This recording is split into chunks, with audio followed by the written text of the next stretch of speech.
Hi everyone, this is Jeff again. It's been several weeks since I was last online. That doesn't mean I was horsing around or just ignoring creating videos and whatnot, but I have been exploring something, and that was a result of things I was seeing on YouTube as well as various shows and so forth on TV, and I was reading about REM pods.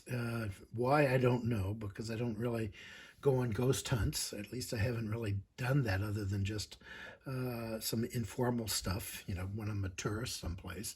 But I discovered something, and what I discovered, actually I didn't discover it, but it was new information to me, is that REM pods, while they're rather expensive, I think they're about 180 bucks, which is kind of ridiculous for what they do, are really nothing more than something called a theremin. A theremin is one of the very first original electronic musical instruments that was invented back in 1919 by a man by the name of Leon Theremin.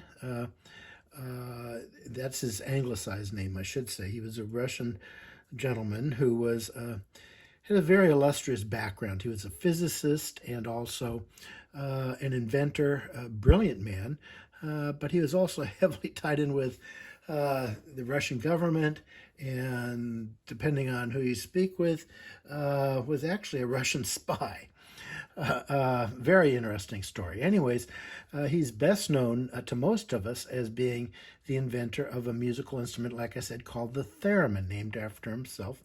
And this instrument is still played today. If you hear or watch a 1950s sci-fi movie, you will often hear theremins. It's kind of a spooky sound, kind of woo. It's kind of a funny sound. You would recognize it instantly. Anyways, the reason theremins are important as far as REM pods are concerned is that REM pods really are nothing more than a theremin.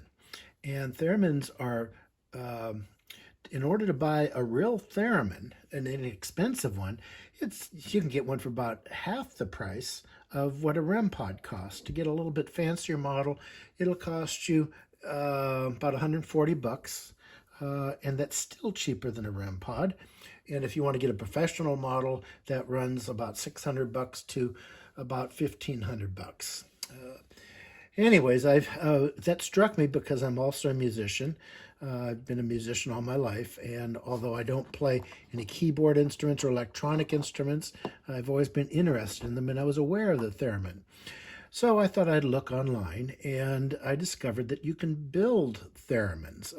Really inexpensive one, but this is, my understanding, this is the exact same model or circuit board that goes inside a REM pod. Whether or not that's true or not, I don't know, but I'll put a link to another gentleman who's, I can't remember his name right now, but I'll put a link in below that'll take you to his site, and he shows how he actually builds one of these. I bought this from a kit. I bought two kits, and it was 34 bucks for two kits. So that's basically $17 per kit. I do not know what I'm doing. As you can see, it's got various different components on it, and I had to actually solder this. Isn't that cool? I have no idea what I'm doing when I'm soldering. Absolutely no idea.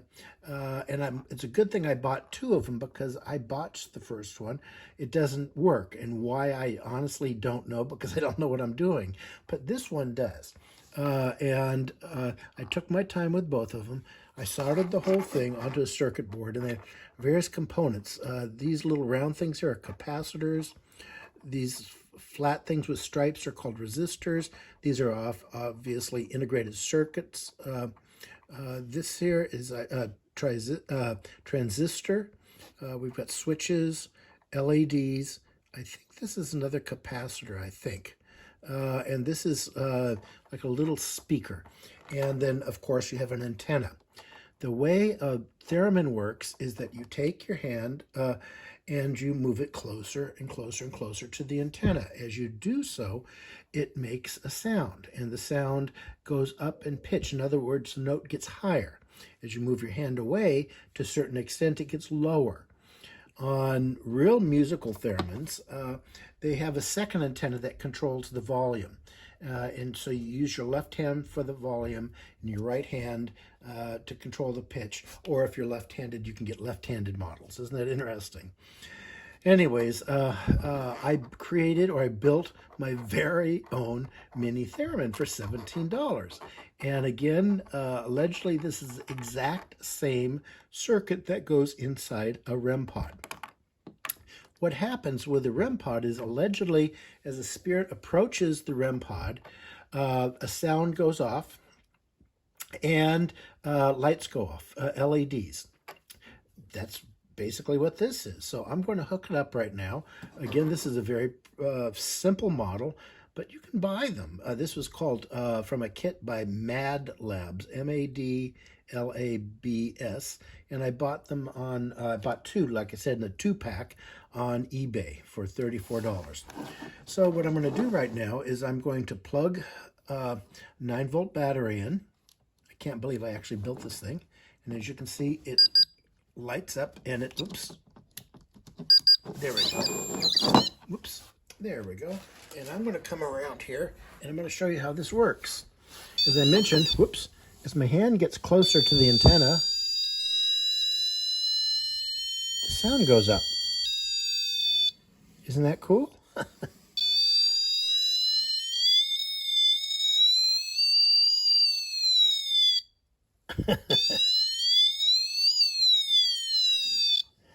And as I mentioned, there are switches on it. These are not on and off switches, but if you press them,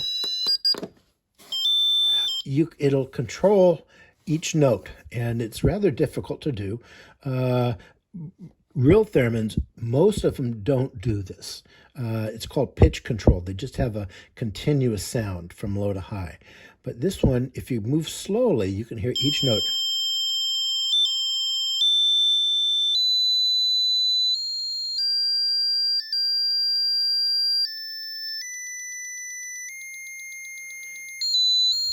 Whoops. Well, I had an ascending scale. I don't know if I can do it again. Let me try it one more time.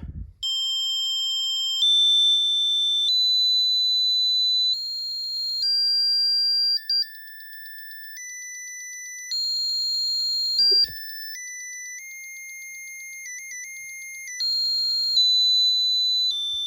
I'm not having much luck descending, but you get the idea. I'll press 2 buttons again.